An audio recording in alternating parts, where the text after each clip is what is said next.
Sunday হচ্ছে আমাদের ঘোরার দিন, তাই আমি আর উনি বেরিয়ে পড়েছিলাম কলকাতার একটি ফেমাস জায়গায় যেতে। আর আজকের ওয়েদারটাও ছিল খুবই ভালো, এত সুন্দর ওয়েদারে বাইকে যেতে কিন্তু খুবই ভালো লাগে। আর তোমাদের সাথে কথা বলতে বলতে দেখো আমি পৌঁছে গেছি মাদার্স ওয়্যাক্স মিউজিয়ামে। এখানে আমরা অনেকদিন থেকেই ভাবছিলাম আসবো, বাট হয়ে উঠছিল না, তাই ভাবলাম যে চলো আজকেই চলে যাই, যেহেতু সানডে আমাদের দুজনের ছুটি থাকে। তো আমরা টিকিট কেটে নিলাম, কিন্তু হ্যাঁ সানডে আর স্যাটারডে কিন্তু সেখানে টিকিট থাকে 150 টাকা করে, আর অন্যান্য দিনে থাকে 100 টাকা করে। যাই হোক আমরা ঢুকে পড়েছিলাম, আর ঢুকতেই দেখলে যে সবার প্রথমে মহাত্মা গান্ধীর স্ট্যাচু ছিল, তারপরে এই দেখো স্বামী বিবেকানন্দ, একদম কিন্তু আসল লাগছিল। আর রবীন্দ্রনাথের স্ট্যাচুটা কিন্তু সত্যি বলছি আমি একদম মনে হচ্ছিল যে কেউ বসে আছে। আর অন্যান্য সবার স্ট্যাচুগুলো দেখছিলাম ঠিকই ছিল, মানে অ্যাটলিস্ট মনে হচ্ছিল, মানে চিনতে পারছিলাম যে তারা অরিজিনালি মানে কাকে বানিয়েছে। কিন্তু মানে তোমাদেরকে আমি কি বলি, তোমরা জাস্ট দেখো যে সচিন তেন্ডুলকারকে এটা কি বানিয়েছে, মানে কোনো মতেই আমি ফেসটা মেলাতে পারছিলাম না।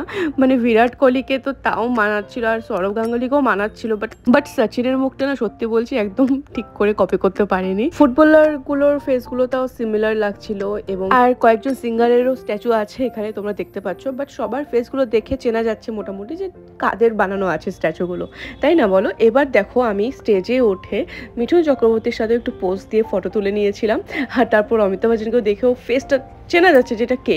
কিন্তু এটা কি বানিয়েছে? শাহরুখ খানকে কোনো মতে আমি মানতে পারছিলাম না যে সেটা শাহরুখ খান, মানে বডি স্ট্রাকচারটা একদম ভালো লাগেনি আমার। যাই হোক তারপরে আমরা যাচ্ছিলাম নিচের দিকে, নিচে গিয়ে দেখলাম যে সব হলিউড সেলিব্রিটিসদের স্ট্যাচু বানানো আছে।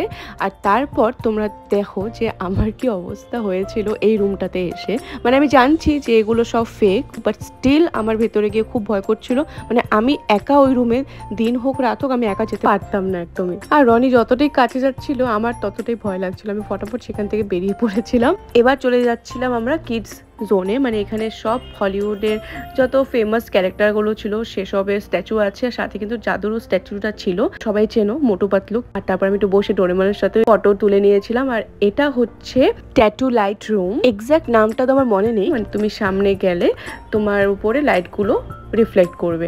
তো আমিও সেখানে অনেকটা ফটো আর ভিডিও তুলেছিলাম, আর তারপর বেরিয়ে পড়েছিলাম আবার অন্য ডাইরেকশনে। মানে মিউজিয়ামটা অনেকটা বড়, তো আমাদের মোটামুটি 1-1.5 ঘন্টা লেগেছিল পুরোটা ঘুরতে। হ্যারি পটারকে কে না চেনে? আমি তো হ্যারি পটারের সিজনটা মানে যে আমি কতবার দেখেছি সেটা তোমাদেরকে আমি গুণে বলতে পারবো না। তারপর দেখো একদম রুফটপে এই ভিউটা সত্যি অসাধারণ ভিউ ছিল, সাথে এখানে কিন্তু রেস্টুরেন্টও ছিল, তো তোমরা চাইলে সেখানে বসেও ওই ভিউয়ের সাথে কফি এনজয় করতে পারবে। তো আজকের জন্য এতটুকুই থাকলো। ভিডিও দেখে কেমন লেগেছে কমেন্টসে জানাবে। দেখা হচ্ছে পরের ব্লগে। Bye bye.